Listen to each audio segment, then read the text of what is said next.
everybody should study and try to again, everything's a skill set. Okay. So can you get good at taking responsibility for everything that happens to you in your life? That's right. Right. Because we're all good at placing blame, right? We've gotten really good at that. Yeah. I love how you, the way you worded that, which is so much better than it's my fault. It's my responsibility. You're dang right. It's my responsibility. My responsibility. I love responsible. that. And I'm going to change how I use that moving forward. Think about it, because if I'm responsible, that's okay. I am responsible. I am responsible, and I am responsible. That makes sense. That's Those right. two different ways of saying that. And, I am fault. It's like, ooh, that's a burden, man. That's right. So I was so hard on myself. Yeah. I mean, just, I wouldn't talk to anybody else like I talk to myself. No doubt. And, we break ourselves down. My experience with myself, especially, like, dang, I've got to watch it because I'm hard as hell on myself. Yeah. And we got to give ourselves grace. I look at what you've done the last 9 years. Major turnaround. Major. You're dealing with, there's nothing. I can only imagine the stories you were telling yourself about yourself. All those doubts that we have. We all have them. We all share the same doubts. Absolutely.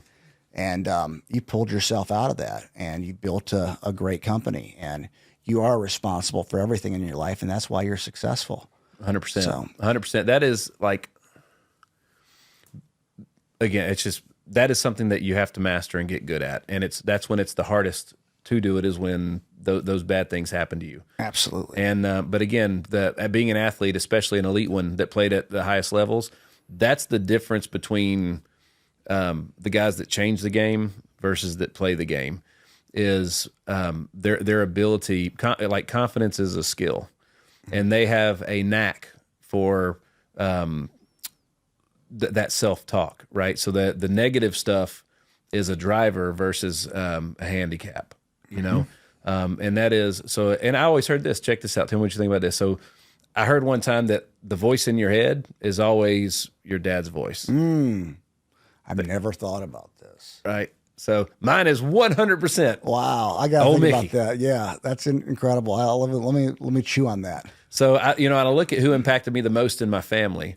I learned work ethic, discipline, toughness from dad. I learned some toughness and discipline from mom too, but mostly I learned empathy. I learned how to love. Yeah. From mom. I learned a lot of different things. I learned a totally different aspect from one of my grandfathers, who I spent as much time with him as I did my family, my parents almost. But how his ability to take really high stress situations, and he was the same. He was a saint. So it's fun when you look at the people that affected you and so on and so forth. So when I heard that one time, that the voice in your head, your dad's voice, well, then somebody's gonna be like, well, I didn't have a dad, so well, then it's your mom then, or whoever raised you, or whoever made that impact on you. All right.